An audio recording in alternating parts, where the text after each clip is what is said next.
அனைவருக்கும் வணக்கம். பொதுவா திமுக அணியினரை கேட்டாலே பெண்களோட பாதுகாப்பு, பெண்களோட சேவை தான் எங்களுக்கு கொள்கை அப்படின்ற மாதிரி, பெண்களோட பாதுகாப்பு எங்க ஆட்சியில நல்லபடியா நடக்குது அப்படின்ற மாதிரி சொல்வாங்க. ஆனா அது உண்மையா? திமுக ஆட்சியில பெண்களோட பாதுகாப்பு இருக்கா அப்படின்றத பத்தி இந்த வீடியோல பார்ப்போம். திமுக ஆட்சியில பெண்களோட பாதுகாப்பு இல்லைன்னு சொல்லி பொதுமக்கள் தரப்புல இருந்து தெரிய வந்திருக்கு. மாசம் ஏதாவது நியூஸ் வந்துருது, திமுக நிர்வாகினால பெண்கள் பாதிக்கப்படுறாங்கன்னு. அந்த மாதிரிதான் அரக்கோணத்தை சேர்ந்த தெய்வ செயல் அவரோட இஷ்யூவும் நமக்கு நல்லாவே தெரியும். அந்த ஒரு பெண் 20 வயது பெண்ணை அவரை ஏமாற்றி திருமணம் செஞ்சுக்கிட்டது மட்டும் இல்லாம அவங்கள ரொம்ப வற்புறுத்தி இருக்காங்க. தலைமை நிர்வாகிகளிடம் உங்களை நான் இன்ட்ரோ பண்றேன் அப்படின்னு சொல்லி அந்த பொண்ணை வற்புறுத்தி இருக்காங்க. இருந்தும் அந்த பொண்ணு இல்ல எனக்கு வேணாம்னு சொல்லியும் மறுப்பு தெரிவிச்சுமே அவர் அந்த பொண்ணை விடல. அந்த பெண் போலீசிடம் புகார் தெரிவிச்சாலுமே போலீஸ் இவங்களை எதுவுமே பண்ணல. ஏன்னா இவங்க திமுக அப்படின்ற ஒரு காரணத்துக்காக தான் அமைதியா இருக்காங்க அப்படின்னு சொல்லி அந்த பெண் மறைமுகமாகவும் சொல்லியிருக்காங்க. அது மட்டும் இல்லாம மதுரையை சேர்ந்த திமுக நிர்வாகி கருணாகரன் அவர் தரப்புல இருந்து ஒரு புகார் எழுந்திருக்கு. என்ன அப்படின்னா, அவர் வீட்டுல வாடகைக்கு இருக்க ஒரு தம்பதியினர், அந்த தம்பதியினர் இருந்திருக்காங்க. அப்போ அந்த கணவன் இல்லாத சமயம் அந்த பெண்ணிடம் போய் இவர் அத்துமீறி இருக்காரு.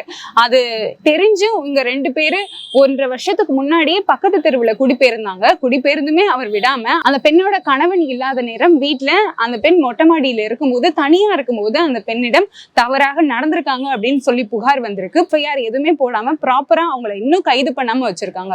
திமுகவினர் அப்படின்ற ஒரே காரணத்துக்காக இவங்க பெண்களை இந்த மாதிரி வற்புறுத்தியும் இந்த மாதிரி துன்புறுத்தியும் அவங்க மேல எந்த நடவடிக்கையும் எடுக்காம இருக்கிறது மிகப்பெரிய தவறு அப்படின்னு சொல்லி மக்களிடையே பேசப்பட்டு வந்துட்டு இருக்கு. கள்ளச்சாராய சம்பவத்துல பல பெண்களோட தாலி பறிப்போயிருக்குன்னு பேசின கனிமொழி அவர்கள் இன்னைக்கு இந்த 2 பெண்களோட நிலைமைக்கு, இந்த பெண்களோட வாழ்க்கை கேள்விக்குறி ஆனதுக்கு காரணம் திமுக நிர்வாகிகள் தெரிஞ்சும் இன்னும் மௌனம் காக்குறது ஏன்னும் மக்கள் தரப்புல இருந்து கேள்வி வந்திருக்கு.